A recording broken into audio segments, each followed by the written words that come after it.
Chapter 1, chapter का नाम है आपका इलेक्ट्रिक चार्जेज एंड फील्ड। इसका एक्सरसाइज का 1.2 क्वेश्चन पहले हम पढ़ते हैं क्वेश्चन को।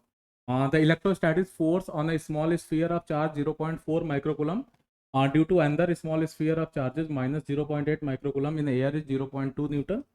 इसका फर्स्ट पार्ट है क्वेश्चन का, what is the distance between the two spheres, and second part है इसका, what is the force on the second sphere due to the first, right. अब हम पहले बच्चे इसके पीछे का कंसेप्ट समझते हैं कि इसके पीछे का कंसेप्ट है क्या। तो आप लोगों को कूलम्स का याद होगा, कूलम ने क्या कहा था कि अगर 2 पॉइंट चार्जेज हैं Q1 और Q2, इनके बीच का सेपरेशन R है, तो इनके बीच में जो भी फोर्स ऑफ अट्रैक्शन या रिपल्सन काम करेगा, अट्रैक्शन रिपल्सन कब काम करेगा, अगर सेम नेचर के चार्जेस होंगे तो इनके बीच में रिपल्सिव फोर्स, और अगर अपोजिट नेचर के होंगे तो अट्रैक्टिव फोर्स। यहाँ क्वेश्चन में आप लोग ध्यान देना कि एक पॉजिटिव चार्ज दे रखा है, एक नेगेटिव चार्ज दे रखा है। इसका मतलब ये जो 0.2 न्यूटन का फोर्स है that is attractive force, but वो मैग्नीट्यूड से हमें मतलब है, ठीक है। और इस क्वेश्चन में पूछा क्या है, हमें ये R पूछा है, what is the distance between the two spheres, मतलब हमें ये R निकालना है, तो हमें यही फॉर्मूला यूज करना है। तो F इक्वल टू के Q1 Q2 by r square, के की वैल्यू आपको पता है 1/4 क्योंकि एयर में लिखा भी है यहाँ पे साफ साफ। तो 9 × 10⁻⁹ इसकी न्यूमेरिकल वैल्यू है। अब हम इसका सोल्यूशन कैसे लिखेंगे, तो यहाँ पे कुछ नहीं करना है, पहले आप पहली लाइन पे आप फॉर्मूला लिखोगे सीधे। तो F इज इक्वल टू क्या है भाई, के Q1 Q2 whole divided by r square. अगले स्टेप पे आप क्या करोगे, सीधे वैल्यू प्लेस कर दो। F की वैल्यू है 0.2 इक्वल टू के है आपका 9 × 10⁹ Q1 की वैल्यू है आपका 0.4 माइक्रोकुलम, माइक्रोकुलम है, आपको इसे कुलम में कन्वर्ट करना पड़ेगा, तो 10⁻⁻6 से मल्टीप्लाई करना पड़ेगा।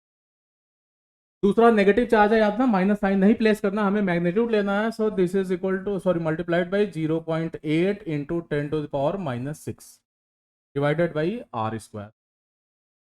आर स्क्वायर इधर आ जाएगा, 0 पॉइंट इधर आ जाएगा। जब हम इसको सॉल्व करेंगे तो ये कुछ इस टाइप से आएगा, आर स्क्वायर, इसको मल्टीप्लाई कर लेना, ये 0.2 से डिवाइड कर लेना, तो ये आ जाएगा 144 × 10⁻⁻4।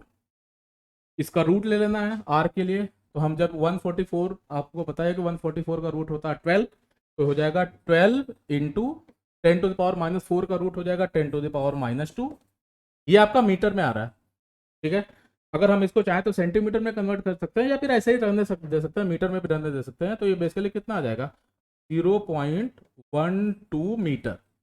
बताइए इनके बीच का सेपरेशन कितना हो गया, 0.12 मीटर। ये तो हो गया आपका फर्स्ट पार्ट। सेकंड पार्ट को हम समझते हैं। सेकंड पार्ट में आपको एक लाइन लिखना पड़ेगा, कह रहा what is the force on the second sphere due to the first, ठीक है। तो ये आपका फर्स्ट पार्ट था ए। इसका जो बी पार्ट होगा उसको हम समझते हैं। बी पार्ट कैसे होगा, थोड़ा सा मैं इसको हल्का सा स्लाइड कर देता हूँ, कुछ नहीं करना है आपको। यहाँ पे बी पार्ट जब इसका लिखना होगा तो उसमें क्या लिखोगे, इसमें बी पार्ट में पहले आप समझ लो, कह रहा है कि पूछा जा रहा है इसमें कि what is the force on the second sphere due to the first. अब इसके लिए बच्चे आपको ना न्यूटन का थर्ड नियम याद रखना पड़ेगा। क्या कहा था न्यूटन ने थर्ड लॉ में, एक्शन इक्वल टू रिएक्शन, मतलब एक पार्टिकल दूसरे पार्टिकल पर जितना फोर्स लगाता है, दूसरा पार्टिकल भी एग्जैक्टली उतना ही फोर्स पहले पार्टिकल पे लगाता है। बस डिफरेंस ये होता है कि डायरेक्शन अपोजिट। मतलब समझिए, सेम चीज यहाँ पे होल्ड होगा। मतलब अगर Q1 जो है Q2 को अट्रैक्ट कर रहा है, तो Q2 भी Q1 को अट्रैक्ट ही करेगा और सेम फोर्स से अट्रैक्ट करेगा। तो अब इसका आंसर आप क्या लिखोगे, what is the force on the second sphere due to the first.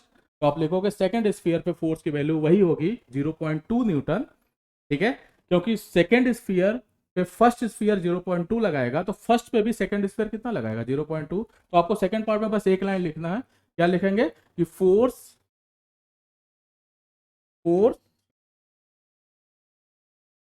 on second sphere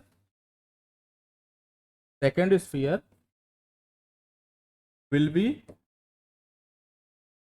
0.2 Newton. और कैसा फोर्स होगा, अट्रैक्टिव फोर्स होगा। और इसके पीछे का रीजन क्या है, वही आपका न्यूटन का थर्ड, ठीक है। Thank you.